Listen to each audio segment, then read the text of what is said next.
Topic છે life goals. What do you mean by the goal?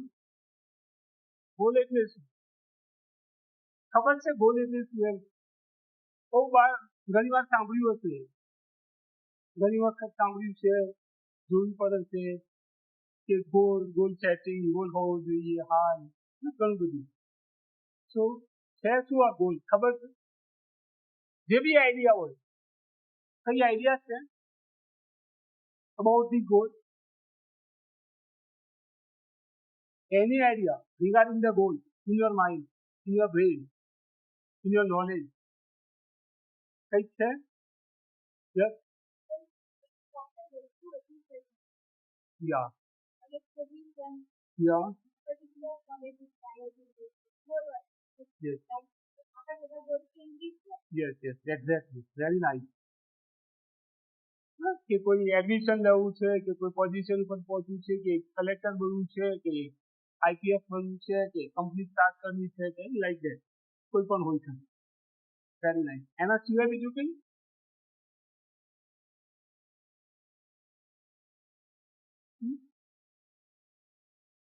Yes.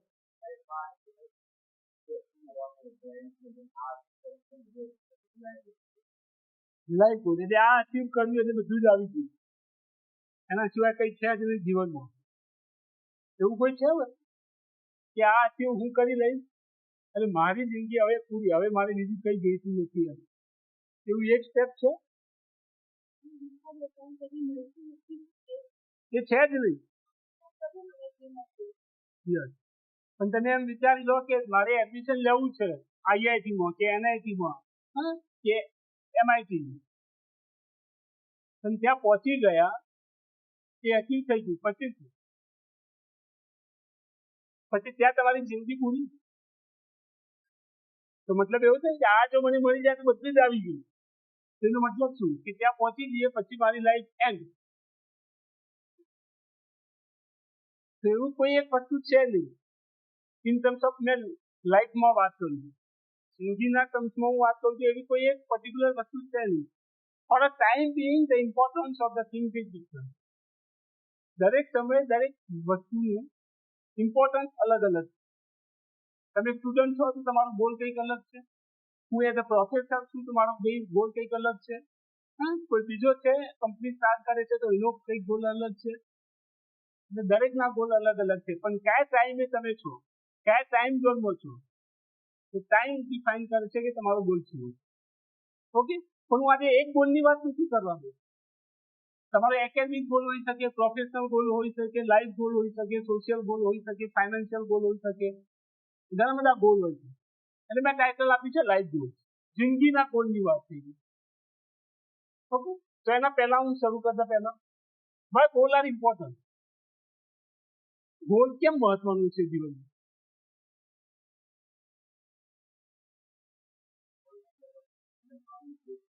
Yes. Without goal, there is no life itself. કોઈ meaning નથી. Right, very nice. પછી કોઈ Y goal is important, પછી હું ઉદાહરણથી સમજાવીશ. Goal નથી, goal છે તો તમને ખબર પડે કે મારે ક્યાં જવું છે. તમારા પોટેન્શિયલને તમે જાણી શકો, તમારી કેપેબિલિટી, કેલિબર જે કહીએ અને તમે જાણી શકો કે મારું કેલિબર, મારું પોટેન્શિયલ આપ્યું. માની લો કે તમારે અહીંથી બોમ્બે જવું છે, અથવા અમદાવાદથી બોમ્બે જવું છે, અથવા અહીંથી અમદાવાદ, અહીંથી બોમ્બે જવું છે, કે અહીંથી અમદાવાદ જવું છે, તો તમારી પાસે કેટલા રસ્તા છે? 4 વ્હીલ. આઈધર તમે તમારી ગાડી લઈને જઈ શકો, રાઈટ. પહેલી વસ્તુ કે તમારે અહીંથી અમદાવાદ જવું છે, ફોર એક્ઝામ્પલ, કે અમદાવાદથી બોમ્બે જવું છે, કે અમદાવાદથી દિલ્હી જવું છે, કે અહીંથી દિલ્હી જવું છે, કે અહીંથી જયપુર જવું છે. ઓકે, તો તમારી પાસે 4 રસ્તા છે.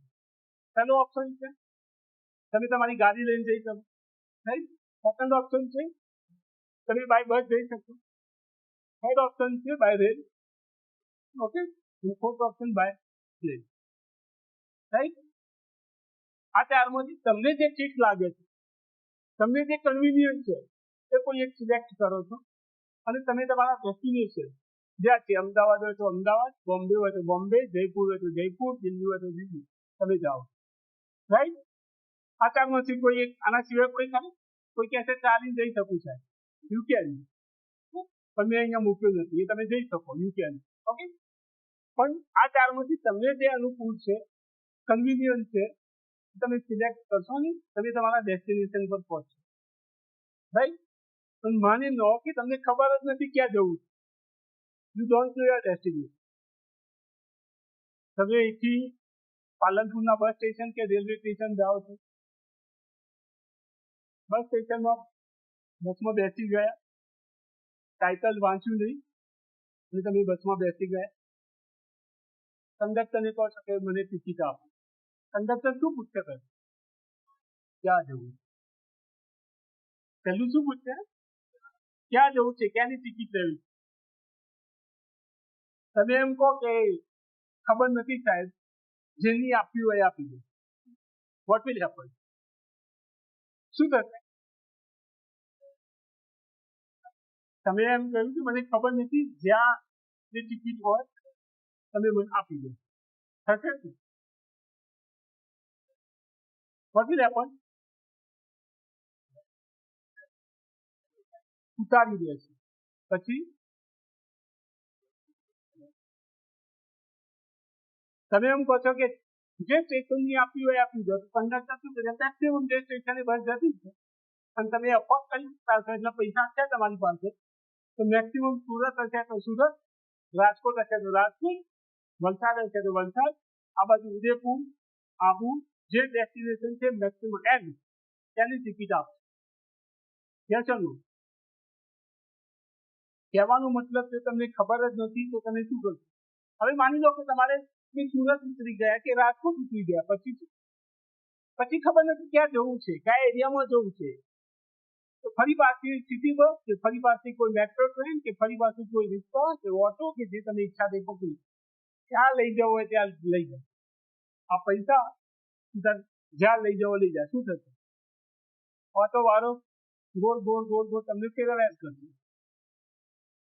તમે કોઈ એક પર્ટિક્યુલર ડેસ્ટિનેશન પર પહોંચશો નહીં. At the end of the day તમે જોશો કે ક્યાં પહોંચે તમને જ ખબર નથી. અને કદાચ લાઈફમાં પણ આવું થાય. મારે એન્જિનિયર બનવું છે, મારે એન્જિનિયરિંગ પતાયા પછી આઈએએસ બનવું છે. પહેલો ગોલ અત્યારે હાલ બધા સ્ટુડન્ટોને પૂછે આ જ ગોલ છે સાહેબ, ક્લાસ 1 2 ની તૈયારી જ કરું છું. છેલ્લે તલાટીના ફોર્મ ભરીને તલાટીમાં સેટ થયું હોય એટલે મારે આ બનવું છે, મારે કલેક્ટર બનવું છે, મારે આઈપીએસ બનવું છે, મારે આ કરવું છે, મારે કંપની કરવી છે, મારે સ્ટાર્ટઅપ કરવું છે, મારે પોતાનો બિઝનેસ કરવો છે, મારે પોતાના ફેમિલી બિઝનેસમાં જોઈન થવું છે. એન્ડલેસ છે. ગમે ત્યાં જે આવે. એન્જિનિયરિંગ પૂરું થયા પછી કે કોઈ ગ્રેજ્યુએશન જે કોર્સ છે પૂરું કર્યા પછી શું થાય છે? જે એડવર્ટાઇઝમેન્ટ સરકારની આવે, whatever is may be the post, કોઈ બી પોઝિશન હોય એપ્લાય કરી જ નાખવાનું. કોઈ કહે કે યુપીએસસી ની એડવર્ટાઇઝમેન્ટ આવી છે તો યુપીએસસી નું ફોર્મ ભરવાનું, કોઈ કહે જીપીએસસી ની આવી છે તો જીપીએસસી ની ભરવાનું, કોઈ કહે લેક્ચરની પોસ્ટ માટે એડ આવી છે એ ભરવાનું, કોઈ કહે કે પોલીસ રક્ષક દળની એડ આવી છે 10-18 લોકો લેવાના છે, આપણે લાગી જ જવાના છીએ તો એ પણ એપ્લાય કરી દેવાનું. છેલ્લે એમ કે તલાટી સાહેબની એડ આવી છે 25,000 તલાટીઓની જરૂર છે તો એ પણ ભરી દેવાનું. છેલ્લે ક્લાર્ક આવે, જે એડવર્ટાઇઝમેન્ટ આવી એ ભરી દેવાનું. ગમે ત્યાં દોડ કરીશું તો થશે. છેલ્લે હતા ત્યાં ને ત્યાં તમારે જ્યાં જવું છે તમને ખબર જ નથી તો પછી થશે શું? ગમે તે જગ્યાએ તમે ઉભા છો, તમારા પાસે પોટેન્શિયલ છે, તમે તો પેલા 12 સાયન્સ કર્યું એટલે શું 12 સાયન્સમાં કેટલા લોકો બેસે? 12th ની જે એક્ઝામ આપે છે એમાં કેટલા લોકો આપે છે? અરાઉન્ડ 10 લાખ બધા. એમાંથી સાયન્સ રાખવાવાળા કેટલા? એટલીસ્ટ 2 લાખ હશે કે નહીં? એટલે તમે તમારી બેચ જે છે એના ટોપ 20% માં તો છો જ નહીં. હા કે ના? આ 2 લાખમાંથી એન્જિનિયરિંગ રાખવાવાળા કેટલા? ઘણા બધા હશે કે બીએસસી કરશે તો બીજા 1000 કોર્સમાં જશે, થશે કે નહીં? હા કે ના થશે કે નહીં? એમાંથી પણ હજી ફિલ્ટર કરીએ તો તમે તમારી બેચના ટોપ 10% કે 15%માં છો, અને છતાં પણ એન્જિનિયરિંગ પૂરું કર્યા પછી પણ જો તમે હું કોઈ કોર્સની એમ નથી વાત કોઈ કામ નાનું છે એ વાત નથી કરતો, પણ તમે આ પૃથ્વી પર એ માટે આવ્યા જ નથી. તમે તલાટી માટે, હું તલાટીના કામની વાત નથી કરતો, કે કામ નાનું છે એની વાત નથી કરતો, દરેક કામનું ઇમ્પોર્ટન્ટ છે એની વાત બરાબર, પણ તમે એના માટે આ પૃથ્વી પર અહીંયા આવ્યા જ નથી. તમે જે ફિલ્ડ ચોઇસ કર્યું છે, તમે જે મહેનત કરી છે, તમારી પાસે જે પોટેન્શિયલ છે, જે કેલિબર છે, એ પ્રમાણે તમારે ત્યાં ના જવું જોઈએ. યસ ઓર નો? પણ છતાં પણ એન્જિનિયરો આજની તારીખમાં એ પોસ્ટ ઉપર કે ક્લાર્કની આવે કે કોઈ પણ આવે તે એપ્લાય કરતા હોય છે, પાછા ફેસબુક પર ત્યાં પોસ્ટ મૂકે છે કે I am selected in this particular post, અને એમાં પ્રાઇઝ લે છે. એટલે કહેવાનો મતલબ એ કે જે પોટેન્શિયલ છે એ પોટેન્શિયલ પ્રમાણે તમારે કામ, તમારે જોબ મેળવવી જોઈએ, એ પ્રમાણેનું કામ તમારે કરવું જોઈએ, રાઈટ? તો કહેવાનો મતલબ કે જો ડેસ્ટિનેશન જ ખબર નથી તો ગમે ત્યાં તમે લાઈફની અંદર સેટ થઈ જશો, રાઈટ? પછી છેલ્લે થોડું સાહસ કરીને જુઓ તો જિંદગી કોક अलग જ હોય છે ને, ઇડિયટનું ડાયલોગ, થોડા સાહસ कर लिया होता तो साला जिंदगी कुछ और होती, બસ એવું જ છે. સાહસ કરવાની જ વાત છે અહીંયા. ઓકે, તો a letter which nowhere without an address. તમે કોઈ લેટર પણ લખો છો એમાં એડ્રેસ નથી લખતા, શું નથી ત્યાં પહોંચશે? નો, તમે જે પોસ્ટ ઓફિસમાં મૂક્યું છે તેના ત્યાં કરી લો. જે એક લેટર કે તમારો ઈમેલમાં તો તમે ઈમેલ એડ્રેસ નથી નાખતા, તો ઈમેલ ક્યાં જશે? તમારા ડ્રાફ્ટ ફોલ્ડરમાં જ પડી રહે. હા કે ના? રાઈટ? અને જિંદગી આપણે ચલાવવા નીકળ્યા છીએ ગોલ વગર, ડેસ્ટિનેશન વગર. ક્યાં જવું છે ખબર જ નથી, તો જિંદગી ક્યાં પડી રહે છે? ગમે ત્યાં. ક્યાં પડી રહે છે? ગમે ત્યાં. ગમે તે કંઈક ના કંઈક તો કરી જ લેવાના છે, પણ શું કરવું, કેવું કરવું એ આપણા હાથમાં. So hand there is the importance of the goal. અને કહેવાય છે કે ગોલનું જીવનમાં ઇમ્પોર્ટન્સ છે, ગોલ હોવો જોઈએ, રાઈટ? તો એક વાત તો ખબર પડી ગઈ કે ગોલ લાઈફની અંદર ગોલ હોવો જરૂરી છે, right? Quality of goal, goal ગમે તેવો ના હોવો જોઈએ, પણ ગોલ ગમે તેવું નહીં કે મારે તમારી સાથે સાહેબે વાત કરી કે ગોલ હોવો જોઈએ, આજે ઘરે જઈને બસ પપ્પા મમ્મી હવે મને બિસ્કિટ ના કરતા, મારે તો આઈએસ જ બનવું છે, મારે તો આઈપીએસ જ બનવું છે, મારે તો સ્ટાર્ટઅપ જ કરવું છે, મારે તો પોતાનું બિઝનેસ હબ ચાલુ કરવું છે. ગમે તે કોઈ ના હોય, એની કંઈક ક્વોલિટી હોય. કેવી ક્વોલિટી? ફર્સ્ટ ક્વોલિટી છે સ્પેસિફિક હોવું જોઈએ. સ્પેસિફિક હોવું જોઈએ કે મારે આ જ બનવું છે, મારે બી કમ્પ્યુટર એન્જિનિયરિંગમાં પૂરું કરવું છે, અને પૂરું કર્યા પછી મારે કોઈ મલ્ટીનેશનલ કંપની કમ્પ્યુટરની જે છે ત્યાં જ મારે સેટ થવું છે, ત્યાં જ મારે મારું કરિયર, પ્રોફેશનલ લાઈફ સ્ટાર્ટ થવું છે. નો ડાઉટ મેં અત્યારે એન્જિનિયરિંગમાં એડમિશન લીધું છે, ઇલેક્ટ્રિકલ હોય, મિકેનિકલ હોય, સિવિલ હોય, કમ્પ્યુટર હોય કે પછી માઇનિંગ હોય કે કોઈ બી હોય, પણ મારો ગોલ તો લાઈફની અંદર આઈએસ બનવાનું છે કે જીપીએસસી આપીને જીએસ બનવાનું છે. મારે એપિંગ સાઈડ જવું છે, મારે દેશની સેવા કરવી છે, તે ફિક્સ ગોલ હોય. મારી ઈચ્છા પોલીસ બનવાની છે, એટલે પોલીસમાં હાઈએસ્ટ પોઝિશન જો કોઈ હોય તો આઈપીએસ છે, તો મારે આઈપીએસ જ બનવું છે. મારે ઇલેક્ટ્રિકલ એન્જિનિયરિંગ પૂરું કરીને જેટકોમાં જ જવું છે, મતલબ એનર્જી સાઈડ જ જવું છે, તો જેટકો પણ હોઈ શકે કે કોઈ પણ ડિસ્ટ્રીબ્યુશન કંપની હોઈ શકે, લાઈક યુજીવીસીએલ, ડીજીવીસીએલ, એમજીવીસીએલ. મારે મિકેનિકલ એન્જિનિયરિંગ પૂરું કરીને આરટીઓમાં ઇન્સ્પેક્ટર જ બનવું, આ ગોલ ફિક્સ જ હોવું જોઈએ. અરે કહેવાનો મતલબ કે સ્પેસિફિક હોવું જોઈએ. ગમે તે નહીં, આજે ઈચ્છા થઈ તો આઈએ કોઈ મૂવી સારું દેખેલું કે સિંગમ જોઈએ તો મારે તો પોલીસ ઇન્સ્પેક્ટર બનવું છે, પછી કોઈ આઈએસ નું જોઈએ તો મારે આઈએસ બનવું છે, કોઈ એન્ટરપ્રેન્યોર નું જોઈએ તો મારે બિઝનેસમેન બનવું છે. ગમે તે સ્પેસિફિક હોવું જોઈએ, મારે આ જ કરવું છે. અને આ પોઈન્ટ છે તો એકથી તો ખબર હોય કે મારે કરવું શું છે. પછીની વાત અલગ છે, ત્યાં પહોંચ્યા પછી ગોલ અલગની વાત, પણ ફોર અ ટાઈમ બી ખબર હોય કે મારે એન્જિનિયરિંગ કરવું છે, ઇલેક્ટ્રિકલમાંથી કે કમ્પ્યુટરમાંથી કે સિવિલમાંથી મારે જીસી પાલનપુર કે જીસી પાટણ કે આઈઆઈટી રામ કે પીડીપીયુમાંથી મારે એન્જિનિયરિંગ ક્લાસમાં મતલબ કે આ સ્પેસિફિક બ્રાન્ચમાં મારે એન્જિનિયરિંગ પૂરું કરવું એ બોલતું હોવું જોઈએ છે ને તો સ્પેસિફિક હોવું જોઈએ, જનરલાઇઝ ના હોવું ગમે તે રાઈટ, રિઝનેબલ હોવું જોઈએ, મેજર કઈ રીતે હોવું જોઈએ પછી જ કરી લઉં no not possible.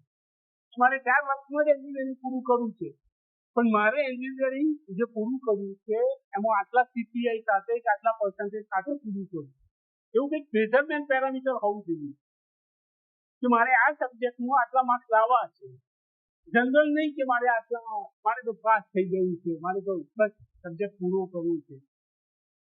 So and સબ્જેક્ટમાં મારે આટલા પર્સન્ટેજ લાવવા જ છે એની how is my goal.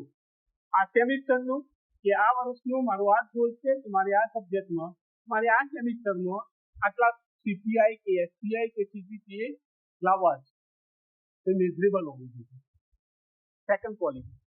Third quality છે અચીવેબલ હોવું જોઈએ. તમે આખું સેમિસ્ટર મહેનત કરી નથી અને પછી છેલ્લું સેમિસ્ટર આવે છે એટલે તમે એમ કહો કે મારે આ સબ્જેક્ટને કે આ સેમિસ્ટરમાં 80 સીપીઆઈ મતલબ 8 સીપીઆઈ કે 9 સીપીઆઈ કે એસપીએ લાવવા છે.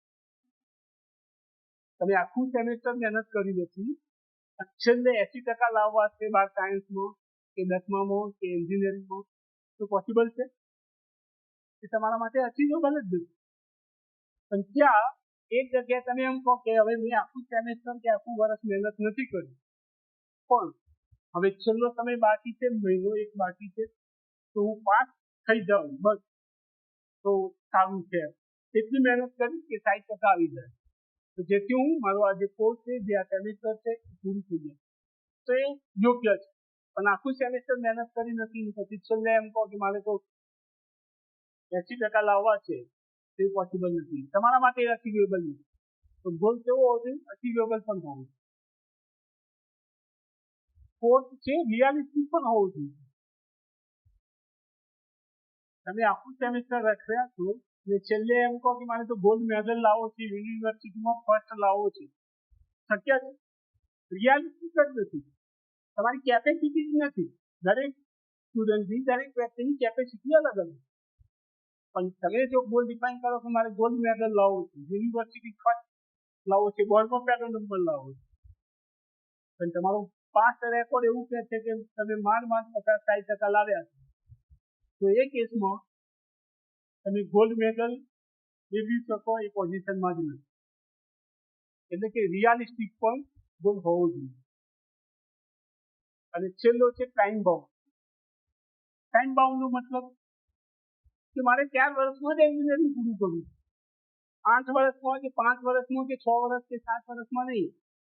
મારે એન્જિનિયરિંગ જે છે 4 વર્ષમાં પૂરું કરવું છે ને એના પછી આઈએએસ ની તૈયારી કરી છે ને આઈએએસ 3 વર્ષમાં બન્યું જ છે. એટલે કે વિધિન ધી ટાઈમ મારે આ ગોલ પૂરો જ કરવું, તો ટાઈમ બાઉન્ડ મતલબ ટાઈમ લાઈન પણ હોવી જોઈએ. તમે એન્જિનિયરિંગ 7 વર્ષે પૂરું કરી શકો, હા કે ના? મેક્સિમમ લિમિટ તમારી 7 વર્ષની છે, 7 વર્ષ સુધી તમે એન્જિનિયરિંગ કરી શકો. તમારી એફી આવે છે, બ્લોક આવે છે, તો તમે 7 વર્ષ સુધી એક્ઝામ આપી શકો, પણ કોઈ મતલબ ખરો? કોઈ મિનિંગ નથી. તો મારો ગોલ છે મારે એન્જિનિયરિંગ આટલા પર્સન્ટેજ સાથે, આટલા સીપીઆઈ કે સીજીપીએ સાથે 4 વર્ષમાં મારે પૂરું કરીને અહીંથી નીકળવું છે. મારે મારું કરિયર જે પ્રોફેશનલ કરિયર છે કે હાયર એજ્યુકેશનમાં જવું છે કે મારે કોઈ કોમ્પિટિટિવ એક્ઝામની તૈયારી કરવી છે તો મારે સ્ટાર્ટ કરવું તો ટાઈમ બાઉન્ડ હોય.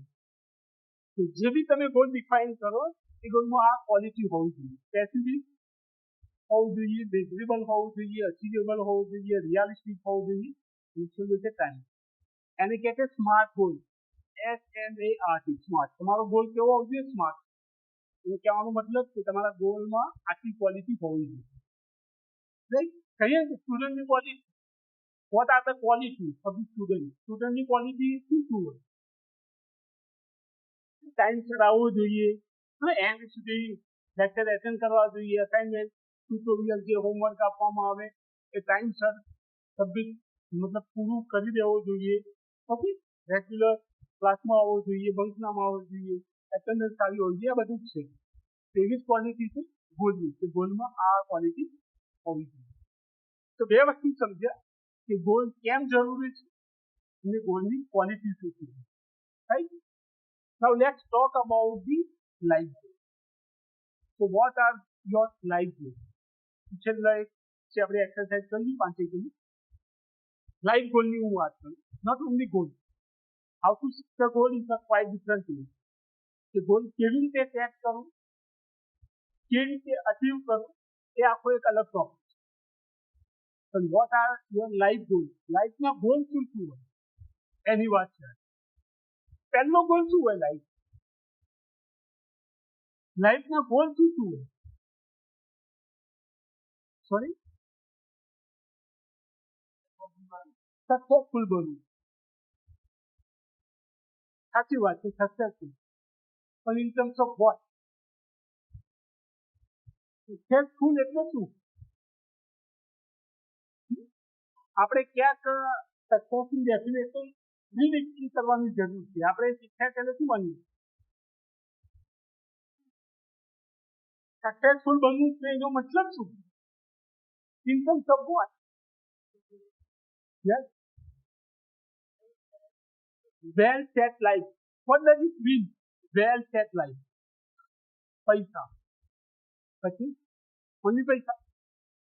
અત્યારે હા ડિફાઇન જે આપણે કરીએ છીએ ને success, it is only in terms of money.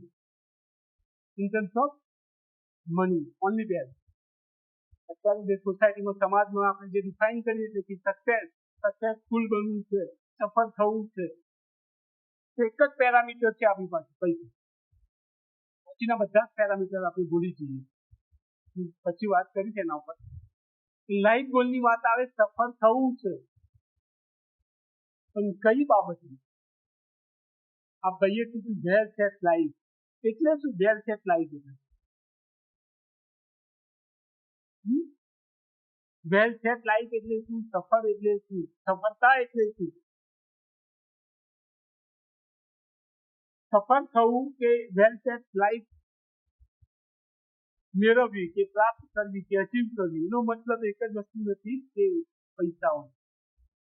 તમારી પાસે કરોડો રૂપિયા છે, 5 કરોડ છે કે 50 કરોડ છે કે 500 કરોડ, અને તમારી પાસે માનસિક શાંતિ નથી, તમારી પાસે કોઈ પરિવાર નથી, તમારી પાસે તમારી હેલ્થ સારી નથી, તમારી પાસે તમારા મિત્રો નથી, તમારી પાસે તમારું કુટુંબ નથી, તમારો પરિવાર નથી, તેમાં પતિ, મા બાપ, દીકરા દીકરી જે પણ બધું જ આવી જાય. શું કરશો આ બધી ગેસ? કામની ખરી? કોઈ કામની ખરી છે? ઇતિહાસના પન્ના ભરેલા છે કે જે લોકો પાસે અચાનક પૈસો છે, એટલે આપણે ડિફાઇન પણ ના કરી શકીએ એટલું, છતાં પણ એ લોકો સુસાઇડ કર્યા છે. ઘણા બધા રોજ છાપામાં, ક્યાંક ન્યૂઝપેપરમાં, સોશિયલ મીડિયામાં જોઈએ છીએ કે આટલા પૈસા હતા, આટલી વેલ્થ હતી, છતાં પણ એ વ્યક્તિએ સુસાઇડ કર્યું. તો જો પૈસામાં શું કરો તો સુસાઇડ કરે લોકો? જો પૈસાથી જ વેલ સેટ લાઈફ થતી હોય તો લોકો સુસાઇડ કરે? એલ્વિસ પ્રેસ્લી $1,000 મિલિયન, $1,000 મિલિયન 1970ના દાયકા, પોતાના કમાયેલા $1,000 મિલિયન, 1000 ઇન્ટુ 10 લાખ એટલા ડોલર, અને ક્યારે? 1970ના દાયકા. છતાં એ વ્યક્તિ સુસાઇડ કર્યું. અને સેમ માઇકલ જેક્સનનું નામ સાંભળ્યું, એટલું જ અમાઉન્ટ, એટલું જ વેલ્થ, છતાં એ સુસાઇડ કર્યું. મફતલાલ એન્ડ સન્સ, એમાં પણ આવો કેસ છે. પછી અશોક લેલેન્ડ, આપણી ગાડીઓ જોઈએ છે હિન્દુજા બ્રધર્સ, એમાં પણ આવી સ્ટોરી. પછી રેમન્ડ કંપનીના વિજયપત સિંઘાનિયા હોય, એમને પણ 12,000 કરોડની એમ્પાયર. કેટલા? 12,000 કરોડની એમ્પાયર. આપણને તો કોઈ એમ કે 1 કરોડ રૂપિયા આપી દો, સારી એન્જિનિયરિંગ જ નથી કરતું. હા, તમને જો કોઈ 1 કરોડ રૂપિયા આપી દે કે ઇન કેશ તમારા એકાઉન્ટમાં 1 કરોડ રૂપિયા આપી દે, 50 થી 60% કે 70 થી 80% સ્ટુડન્ટો સાહેબ કઈ કરવું? એટલે એન્જિનિયરિંગ કરીને 25-50,000નો પગાર, કેલ્ક્યુલેટ કરે 20-25-30 વર્ષે 1 કરોડ ભેગા થાય. આજે જ આવી જતા ત્યાં એન્જિનિયરિંગ કરવું નથી, કશું થયું થાય કે ના? એમાં હું પણ આવી તો મને પણ ઓફર આવે તો હું પણ એક પોઈન્ટ વિચાર નથી કરું આ હ્યુમન બિંગ છે, નેચર છે, પણ આટલી બધી વેલ્થ 12,000 કરોડની એમ્પાયર છતાં પણ છેલ્લે એમ કહો કે કશું જ નથી લાઈફમાં. એટલે ક્યાંક સફળતા જે છે ફક્ત પૈસામાં જ છે. ઓકે, ફરી કોઈ દિવસ ટોપિક મળશે તો આપણે એના પર વિસ્તૃત ચર્ચા કરીશું. Come to the point, what are your life goal? હું લાઈફ ગોલની વાત કરીશ વન બાય વન. શું હોઈ શકે? ફર્સ્ટ ઇઝ હું તમારા પોઈન્ટથી વાત કરી છું. હું મારા પોઈન્ટથી વાત નથી કરી છું. In contact of you, student પોઈન્ટથી વાત કરી છું. First goal is educate yourself. તમારે તમારી જાતને એટલી એજ્યુકેટ કરી નાખો, એટલી ક્વોલિફાઈડ કરી નાખો કે તમારે કોઈની સામે જોબ મેળવવા ના જવું પડે. જોબ તમારી સામે ચાલીને આવે કે ભાઈ તમે આવી જજો, તમારું કામ છે. તમારું કામ એવું બોલવું જોઈએ, તમારી ક્વોલિફિકેશન એટલી બોલવી જોઈએ, તમારું નોલેજ એટલું હોવું જોઈએ કે લોકો સામેથી આવે એટલે તો ઘણી કોઈ બોલાવવા નહીં આવે. પણ જો તમે એક વખત જાઓ તો એ માની જાય કે ના વ્યક્તિનું નામ ગમતો છે, તે ક્વોલિફિકેશન હોવી જોઈએ. એટલે એટલું એજ્યુકેશન તમે તમારી જાતે એજ્યુકેટ કર્યું હોય કે કામ આમીથી તમારી સામે આવે. અને અત્યારે શું છે, ગ્રેજ્યુએટી શું કરીએ છીએ ખબર છે કે જો આપણે એ લેવલનું એજ્યુકેશન નહીં હોય તો આપણે પહેલા જ થવાના છે. ખબર છે કે બધાને ખબર છે કે જો હું આ રસ્તો અપનાવીશ તો ખાડામાં પડવાનું છે, પણ છતાં પણ એ રસ્તા જતા રહીએ. છેલ્લે શું થાય છે કે ગમે ત્યાં ક્યાંક ખાડામાં પડીએ છીએ. એટલે જો અત્યારનો જે સમય છે તમારી પાસે, એમાં તમે જો તમારી જાતને એજ્યુકેટ નહીં કરો, એટલી ક્વોલિફાઈડ નહીં કરો, એટલી નોલેજેબલ નહીં રાખો, તો જો આ 4 વર્ષથી મહેનત નહીં કરો તો પછી આખી જિંદગી 40 વર્ષ બાકી જે છે એમાં મહેનત કરવાની છે. કદાચ વાર્તા તમે લોકો બધાએ સાંભળી હશે. એક શિલ્પી હતો, એને કોઈ એક મૂર્તિ બનાવવાનો ઓર્ડર આપ્યો કે મારે કૃષ્ણ ભગવાનની એક મૂર્તિ બનાવી છે, તો તમે નહીં બની આપો. શિલ્પીએ કહ્યું કઈ વાંધો નહીં. શિલ્પીને ઓર્ડર મળ્યો એટલે એનું રો મટીરિયલ જોઈએ. રો મટીરિયલ એટલે કે પથ્થર જોઈએ, તો પથ્થર લેવા જે આની જે દુકાન હતી ત્યાં ગઈ અને ભાઈને કહ્યું મારે પથ્થર જોઈએ, મારી મૂર્તિ બનાવવાની છે, તો મને પથ્થર આપજો. તે દુકાનેથી 2 પથ્થર લાવે છે શિલ્પી. ઘરે આવી એ પોતાનું શિલ્પી કામ જે કહીએ એ શરૂ કરે. એને પહેલા એક પથ્થર લીધો અને એને પોતાની ચાલુ કરી. તો આપણે જે કહીએ ને કે હથોડી અને છેણી, એનાથી એ પોતાની ચાલુ. તો જેમ જેમ એ હથોડીના ઘા મારતો ગયો અને જે પથ્થર હતો એમાંથી અવાજ આવે કે દુખાય છે, દર્દ થાય છે. અને જેમ જેમ હથોડી મારો છે મને દુખાય છે, દર્દ થાય છે. એમ આગળ જેમ જેમ કામ થતું ગયું એટલે દુખાય છે, બહુ દુખાય છે, રહેવા દો, બહુ દુખાય છે, રહેવા દો. એટલે બહુ આનાકાની કરવા માંડ્યું પથ્થર. એટલે એને શું કર્યું, પથ્થરને ખાઈ દીધું. બીજો પથ્થર સાથે લઈને આવે છે, એને ઉઠાવે અને એના ઉપર કામ કર્યું. ફરી જયારે એને કામ શરૂ કર્યું એટલે ઓબ્વિયસલી એ પથ્થરની પણ દુખાય અને હથોડીના ઘા કરીએ આપણે, હથોડી મારીએ એટલે એ પથ્થરની પણ દુખાય.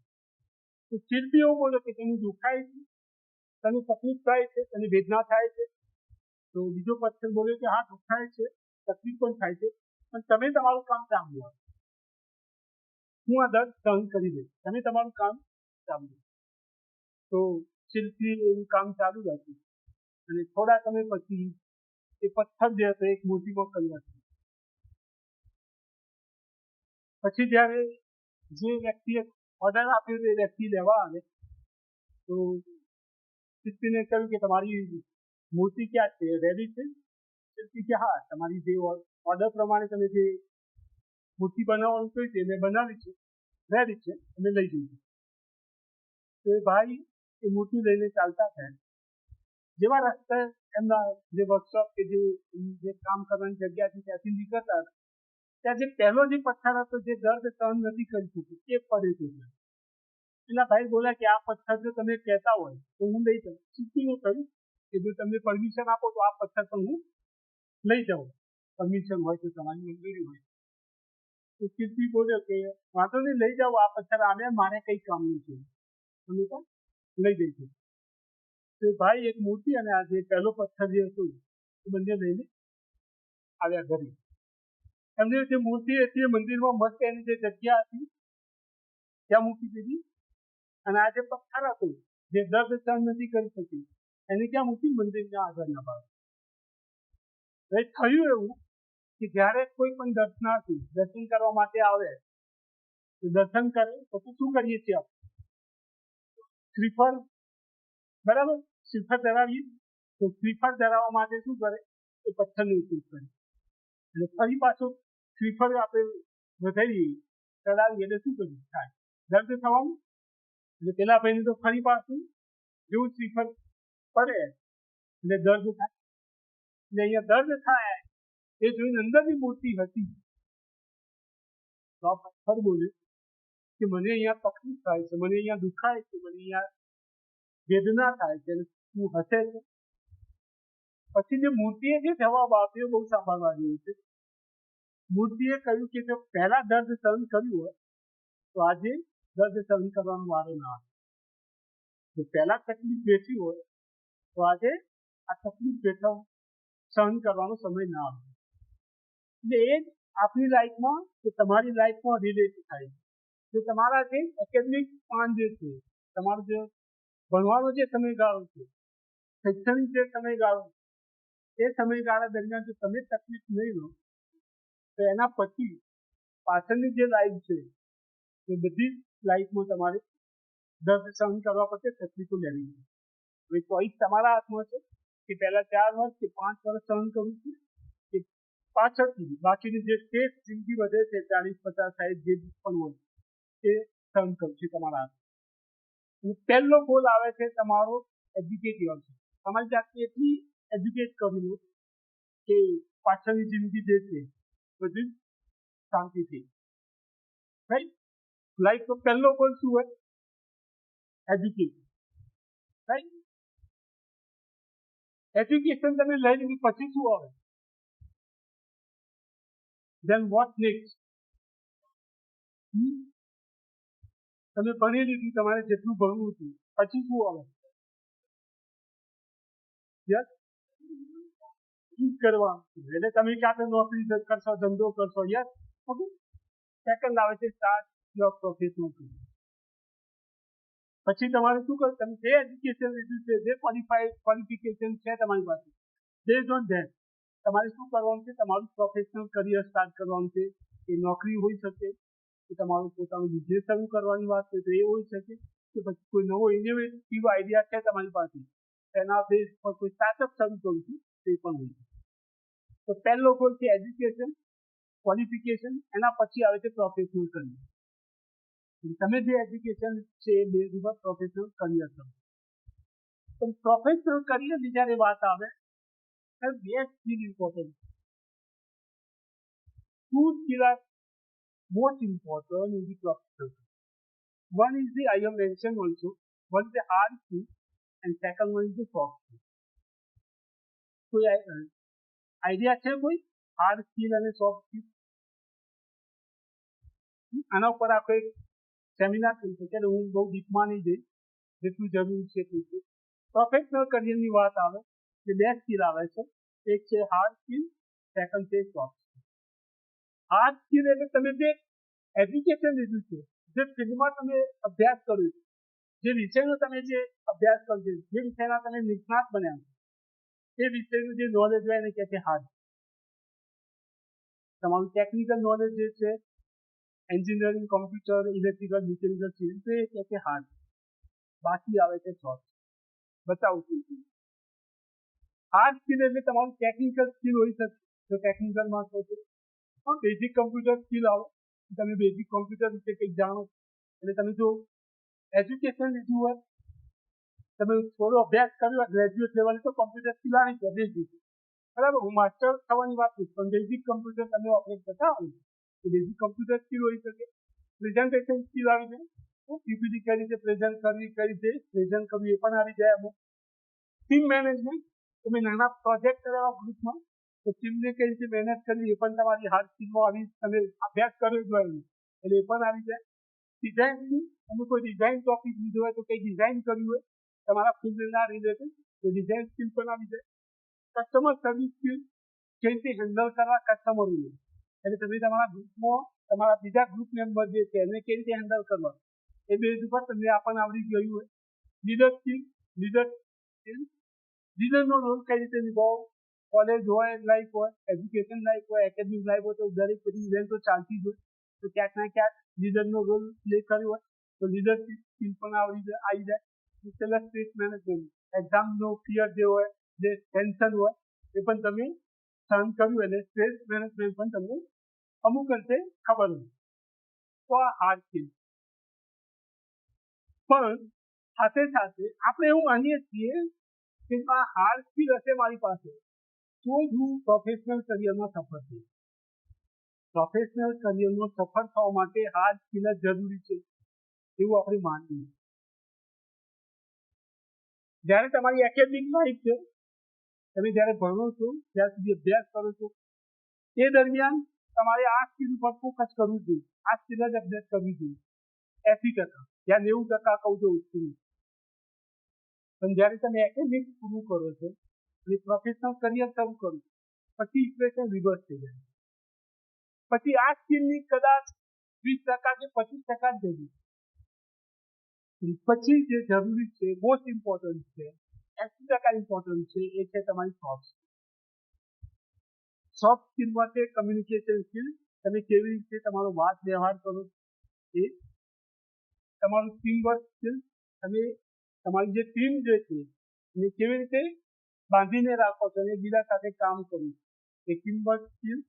ટાઈમ મેનેજમેન્ટ, તમે ટાઈમને કેવી રીતે મેનેજ કરો એ 10 વાગે કોલેજ કે 10 વાગે ઓફિસ જવાનું છે તો 10 વાગે જ જાઓ છો પછી 10:30 વાગે ચાલશે, આજે બોસ નથી આવવાનું તો ગમે ત્યારે ચાલે લઈ જાય. પછી પ્રોબ્લેમ સોલ્વિંગ સ્કિલ, કે પ્રોબ્લેમ આવે છે તો સાહેબ હું તો ભણ્યો જ નથી, મારી પાસે તો નોલેજ જ નથી, એ પ્રોબ્લેમ સોલ્વિંગ સ્કિલ કહેવાય. એ નોલેજ નથી પણ તમારો એટીટ્યુડ જ કામ કરવાનું નથી તો પછી ત્યાં કામ લાગશે. પછી આવે છે creativity, work ethic, leadership skill, તથા ફરી અહીંયા મેં મૂક્યું છે એટલે સ્ટ્રેસ મેનેજમેન્ટ.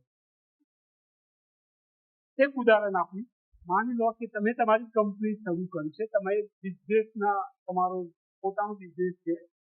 હવે ત્યાં તમે કોઈ એન્જિનિયરને હાયર કરો,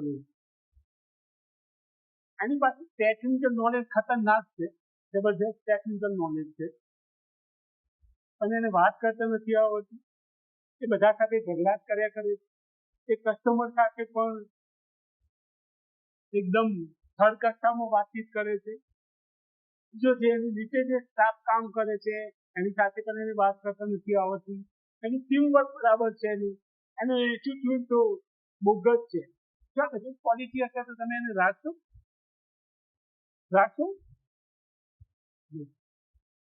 અને આપણે છાપામાં બધા જોઈએ છીએ, કોઈ એવું વ્યક્તિ છે કે જેને નોલેજ નથી એટલે કાઢી મૂકી, એને ફાયર કરવામાં આવે કે આની પાસે નોલેજ નથી, આની પાસે ટેકનિકલ સ્કિલ નથી, આની પાસે જે રિક્વાયર્ડ સ્કિલ જોઈએ એ સ્કિલ નથી એટલે એને કાઢી મૂકી, એવું ક્યાં સાંભળીએ? જેટલા પણ કેસ બન્યા છે આના બને છે તમારી સોફ્ટ સ્કિલ, એની વાત કરતા નથી આવડતી, એનું એટીટ્યુડ નથી સારું, એનું બિહેવિયર સારું નથી, એનું કેરેક્ટર નથી સારું એટલે એને કાઢી.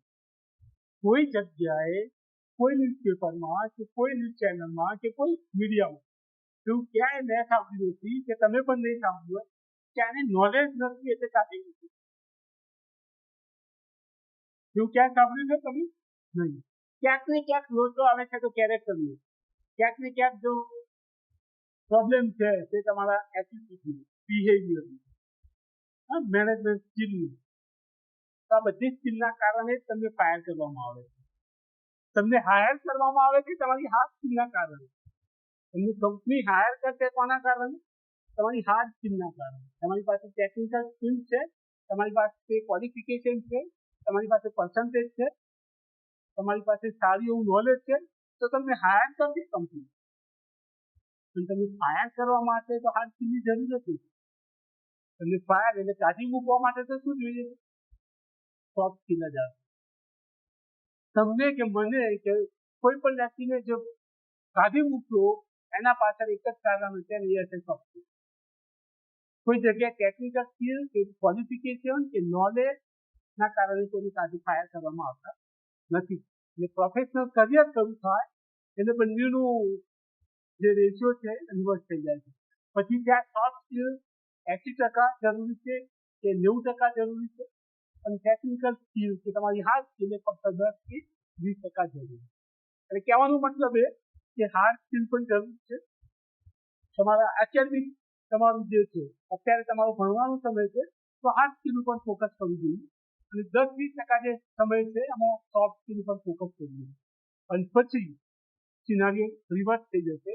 પ્રોફેશનલ કરિયર આવશે એટલે સોફ્ટ સ્કિલ ઉપર ફોકસ થશે અને હાર્ડ સ્કિલ ઉપર ફોકસ ઓછું કરવું. નેક્સ્ટ વાત આવે છે gain financial freedom.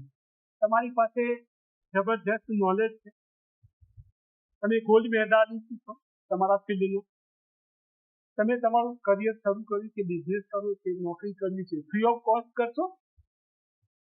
Free of cost કરશો? નો, કોઈ નહીં કરે. પછી શું જોઈએ? કરિયર શરૂ કર્યું તો પછી શું વાત આવે? ફાઇનાન્સ, પૈસા, મની જોઈએ કે ના જોઈએ? જો પૈસા જ નથી તો શું કરી શકો? તમારું નોલેજ ઝીરો છે, તમે જે પ્રોફેશનમાં છો, તમે જે ફિલ્ડમાં છો બધું જ ઝીરો. પૈસા જ નથી કમાતા. નોલેજ ખતરનાક છે પણ ભાઈલો ઘેર બેઠો છે. ખતરનાક નોલેજ છે, ગોલ્ડ મેડાલિસ્ટ છે, પણ અત્યારે હાલ ઘરે છે ને ઘરે કચરા પૂરું કરે છે. મતલબ ખરો એનો? થર્ડ ગોલ શું આવે કે ગમે તે તમને જે ગમતું હોય, તમારી જે ઈચ્છા હોય, તમારી પાસે જેનું નોલેજ હોય એ હવે એપ્લાય કરવાનો સમય આવે, અને એના બદલામાં તમારે પૈસા કમાવાની વાત છે. તો થર્ડ ગોલ જે છે ફાઇનાન્શિયલ ફ્રીડમ. બધું જ છે પણ પૈસા જ નહીં હોય તો કશું કરી શકવાનું? આજના યુગમાં તો નહીં. પહેલાના જમાનામાં કદાચ પોસિબલ બનતું હોય કે એકબીજાની મદદ કરી લેતા, ત્યારે કરીએ છીએ. આપણે અત્યારે એકબીજાનું વાઈફાઈ આપતા નથી, હોટસ્પોટ નથી આપતા કે ના આ ડેટા પૂરો થઈ જશે.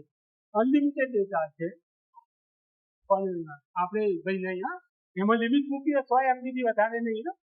ત્યારે યુઝ કરો 100 MB મારે જોઈએ છે. તો આપણે જે ફ્રી ઓફ કોસ્ટ મળે છે ઓલમોસ્ટ, ઇન્ટરનેટ અત્યારે જે છે ફ્રી ઓફ કોસ્ટ જ છે ઓલમોસ્ટ, એવું કહી શકીએ. પર ડે 1.5 GB, અને હવે 2 GB ના પણ પ્લાન છે 2.5 GB પર ડે. જ્યારે અમે ભણતા એન્જિનિયરિંગ કરતા એ વખતે એક મહિનાનો 1 GB નો પ્લાન. કેટલો? એટલે એમાં 250 રૂપિયા ચૂકવવાના. 250 રૂપીસ પર મંથ 1 GB નો પ્લાન. એમાં યુટ્યુબ ને તો ખોલાય જ નહીં. અને અત્યારે એક દિવસનો 1.5 GB જે નોર્મલ પ્લાન છે. તો આપણે એ જો કોઈને 100 MB કે 200 MB આપવા નથી માંગતા તો પૈસા તો ક્યાંથી આપીએ? થર્ડ ગોલ શું છે? ફાઇનાન્શિયલ ફ્રીડમ હોય છે. પૈસા નહીં હોય તો કશું નહીં કરીશું, બરાબર? પૈસા પણ આવી ગયા પછી શું આવે? Expand your family. તમે એકલા જ બધું કરી શકવાનું? તમે એકલા જ છો, મસ્ત એવું એજ્યુકેશન છે, તમારી પાસે ક્વોલિફિકેશન છે, પછી આવે છે તમારી પાસે તમે કરિયર સ્ટાર્ટ કરી દીધું છે, હવે સ્ટેબલ ફાઇનાન્શિયલી તમે સ્ટેબલ છો, સારો એવો પગાર છે તમારું, કે સારું એવું અર્નિંગ કરો છો તમે તમારા બિઝનેસમાંથી. પછી શું આવે? એકમાંથી 2 થવું ને 2માંથી 3 થવાની વાત. એટલે એક્સપાન્ડ યોર ફેમિલી. તમારી ફેમિલી જે છે જે ઇમ્પોર્ટન્ટ, કદાચ બધું જ છે પણ જો ફેમિલી જ ના હોય તો શું થાય? Again there is no meaning at all. જે એક્સેપ્શનલ કેસ જે છે 1% એની વાત નથી કરતી. બાકી જે ઓર્ડિનરી પીપલો જે છે યુઝ્યુઅલ, થર્ડ ગોલ શું આવે? તમારી પાસે બધું જ છે પણ તમારી સફળતા પચાવવા માટે, સફળતાને વેચવા માટે તો કોઈ જોઈશે. તમે ગોલ્ડ મેડલ મેળવ્યો કે તમે તમારા એમ્પ્લોય ઓફ ધ યર નો એવોર્ડ મળ્યો છે તમને, તે એવોર્ડ ખુશી છે પણ સાથે શેર કરો. કોઈ શેર કરવા વાળું તો જોઈએ. કોની સાથે સેલિબ્રેટ કરશો? એકલા? ક્યાં સુધી? એકલા ને એકલા તો ક્યાં સુધી શેર કરશો? એની ખુશી સેલિબ્રેટ કરવા માટે તમારે કોઈ માણસની જરૂર છે, એટલે તમારે તમારા પાર્ટનરની જરૂર છે, રાઈટ? નેક્સ્ટ ગોલ છે એક્સપાન્ડ યોર સેલ્ફ. પછી શું છે? Maintain good health. ચલો પરિવાર પણ આવી ગયો તમારો, હેલ્થ જ સારી નથી, દર અઠવાડિયે દવાખાને જવું પડે, તો મતલબ ખરું? જો હેલ્થ સારી નથી તો અત્યાર સુધી જેટલું પણ અચીવ કર્યું એ બધું શું થઈ ગયું?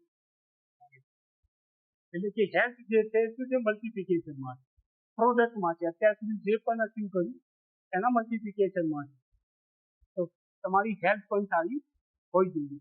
WHO એવું કહે છે, world health organisation, health is a state of complete physical, mental and social well-being and not merely the absence of disease. Health એટલે એનો મતલબ એવું નહીં કે મારામાં કોઈ રોગ નથી એટલે હું હેલ્ધી છું, હું સ્વસ્થ છું. મારામાં કોઈ રોગ નથી એટલે હું સ્વસ્થ છું એ વાત નથી. WHO કે હું નથી કહેતો. Complete physical, mental and social wellbeing, તમારી શારીરિક, માનસિક અને સામાજિક સ્થિતિ સારી હોય તો જ તમે હેલ્ધી છો એવું છે. તમારામાં કોઈ રોગ નથી, કોઈ રોગનો અભાવ છે એટલે તમે હેલ્ધી છો એ વાત નથી. જો તમારી શારીરિક, માનસિક અને સામાજિક સ્થિતિ સારી હોય, એના વિરુદ્ધ 4 પેરામીટર પણ એડ કરશે. આર્થિક, તમે ફાઇનાન્શિયલી સ્ટેબલ હોય, આ ચારે વસ્તુઓ તો જ એવું કહેવાય છે તમે હેલ્ધી, અધરવાઇઝ નહીં. The body is free from disease.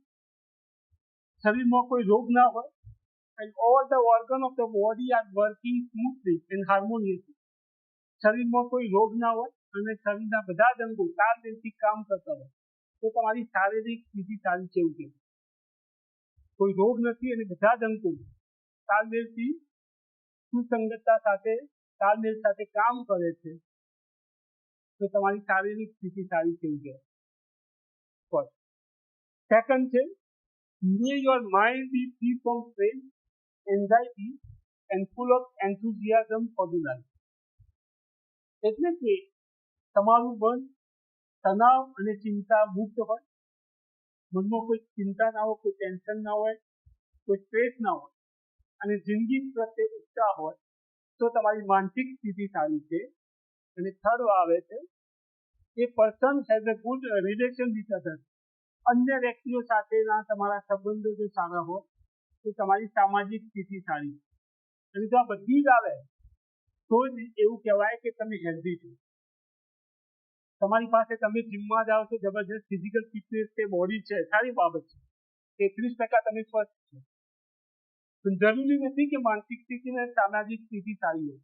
તમને કોઈ કહી જાય તો ચણો ચડી જાય, અને આખો દિવસ લાલ પીળા થઈ જાય, 2 દિવસ સુધી વાતો ના કરી, આને તો પતાવી દઉં, આને તો આમ કરું, તો સમજી લેવું કે માનસિક સ્થિતિ તમારી સારી નથી, રાઈટ?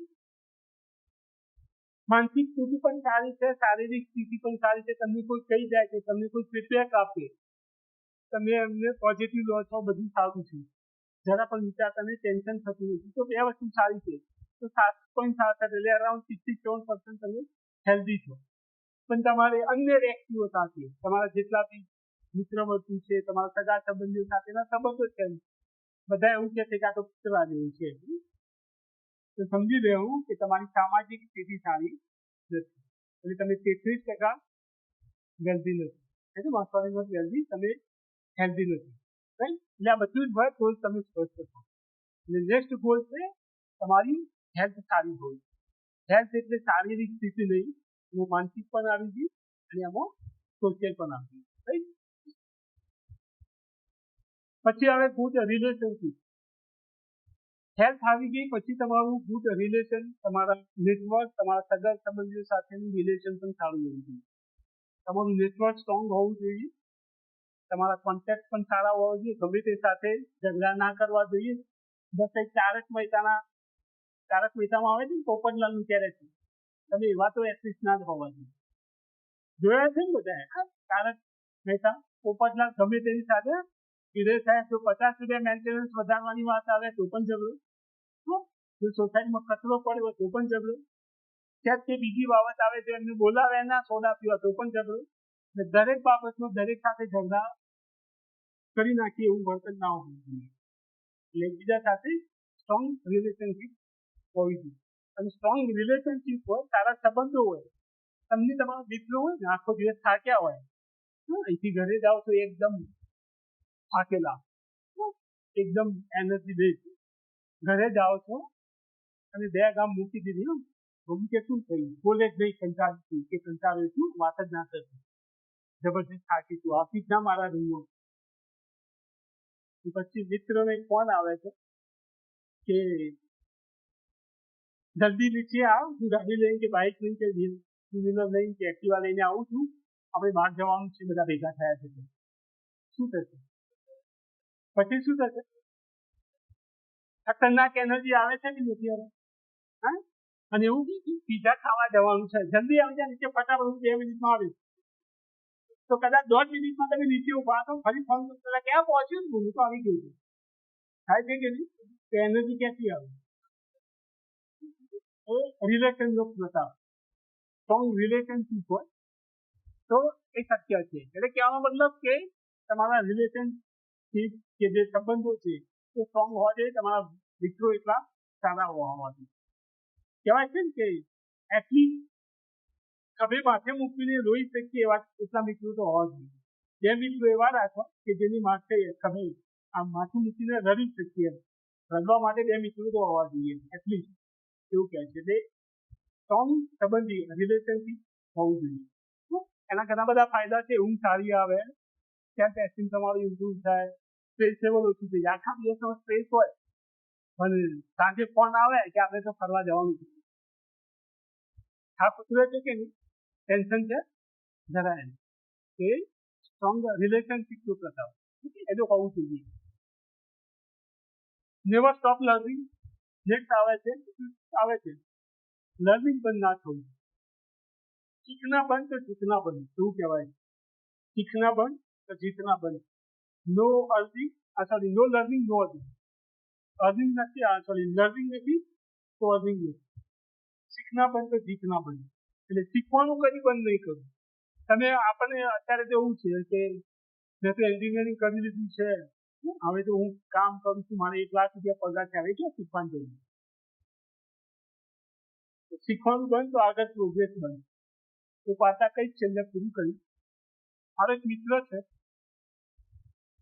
દિનેશ એનું નામ, એ મારી પાસે એક દિવસ આવે મને કે સાંજે અમે મળ્યા એટલે મારી પાસે આવ્યું, હું ઉભો હતો, મને કે થાકેલો લાગ્યો. મેં કીધું શું થઈ ગયું?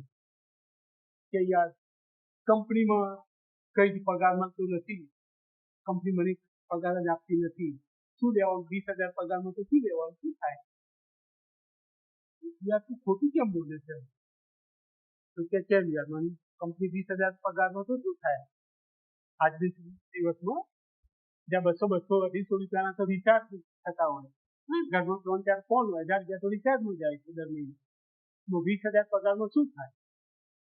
મેં કીધું તું હજી પણ ખોટું બોલું છું. મને જે સાચું હોય કે સાચું તો છે, 20,000 પગારમાં શું થાય? તું 20,000 પગાર આપે, બિલકુલ એમ કે કંપની તને 20,000 આપે. તારી જ કંપનીમાં કોઈનો પગાર 50,000 છે? કે હા છે. તારી જ કંપનીમાં કોઈનો પગાર 1 લાખ રૂપિયા છે? કે હા છે. તારી જ કંપનીમાં કોઈનો પગાર 5 લાખ છે? કે હા, અમારા જનરલ મેનેજર સાહેબનો પગાર 5 લાખ. તો બીજું કંપની તો પગાર આપે છે, કંપની તને 20,000 આપે છે એમ કે. બાકી કંપની તો આપે જ નહીં, બધાને આપે છે. કેમ 20,000 આપે છે? બીજું તારી કેપેસિટી 20,000 ની છે એટલે તને 20,000. તારી કેપેસિટી એકદમ આમ રફ બોલી તો તારી ઓકાત જ 20,000 ની છે એટલે તને 20,000 આપે છે. બાકી તારી જ કંપનીમાં કોઈનું 50,000 પણ છે, કોઈનું લાખ પણ છે, કોઈનું 5 લાખ પણ છે. કંપની નથી આપતી એવું નથી, કંપની તને 20,000 આપે છે એમ. કહેવાનો મતલબ કે જો તમે તમારી જાતને અપડેટ નહીં કરો તો ક્યાંક ને ક્યાંક તમને પણ 20,000 કે 50,000 ઉપર સ્ટોપ લાગી જશે. તો જો અર્નિંગ વધારવું હોય તો સામે સામે લર્નિંગ પણ વધવું જોઈએ. નો લર્નિંગ નો અર્નિંગ. શીખના બંધ તો જીતના બંધ. શીખવાનું બંધ એટલે પછી જીતવાનું બંધ. એક વખત જીતી ગયા પછી આખી જિંદગી જીતેલા જ રહેશે એ વાત ખોટી છે. એ ટાઈમ ની અંદર તમે જીત્યા છો, સાચી વાત. સમજો લર્નિંગ વધારવું છે તો સામે સામે લર્નિંગ પણ થવું જોઈએ. એટલે નેવર સ્ટોપ લર્નિંગ. લર્નિંગ બંધ ના થવું જોઈએ. લર્નિંગ બંધ તો અર્નિંગ પણ બંધ થઈ. બરાબર. એટલે છેલ્લું છે ગીવ બેક. છેલ્લું સ્ટેપ આવે ત્યારે બધું જ આવી પછી શું? પછી આપણે તમે રિટાયર થઈ જાઓ પછી શું કરીએ છીએ? આપણે સમાજ સેવા કરીએ છીએ કે નહીં? લોકો શું કરે? સમાજ સેવા કરે. એને કહે છે સેલ્ફ એક્ચ્યુલાઇઝેશન. હવે બધું જ છે મારી પાસે. તો હવે તમે છે કે જે છે તે આપ્યું છે એ થોડું હવે પાછું આપ્યું. એ કોઈ બી ફોર્મમાં હોઈ શકે. સમાજની સેવા કરી હોઈ શકે, કોઈ અનાથાલયમાં તમે આપી શકો કે જે કહું છે ઘણા બધા રસ્તા છે. હું જાણી દઉં પણ પછી આવે પાછું આપવાનું. તો ગીવ બેક. તો આ પણ એક લાઈફનો ગોલ હોવો જોઈએ કે છેલ્લે બધું છે જ હવે મારી પાસે સરપ્લસ છે, મોર દેન ઇનફ પર વાળા ભગવાને આપ્યું છે. તો હવે કઈ કોઈ રસ્તે એને પાછું આપો. Okay, so this is the last goal of the life according to me.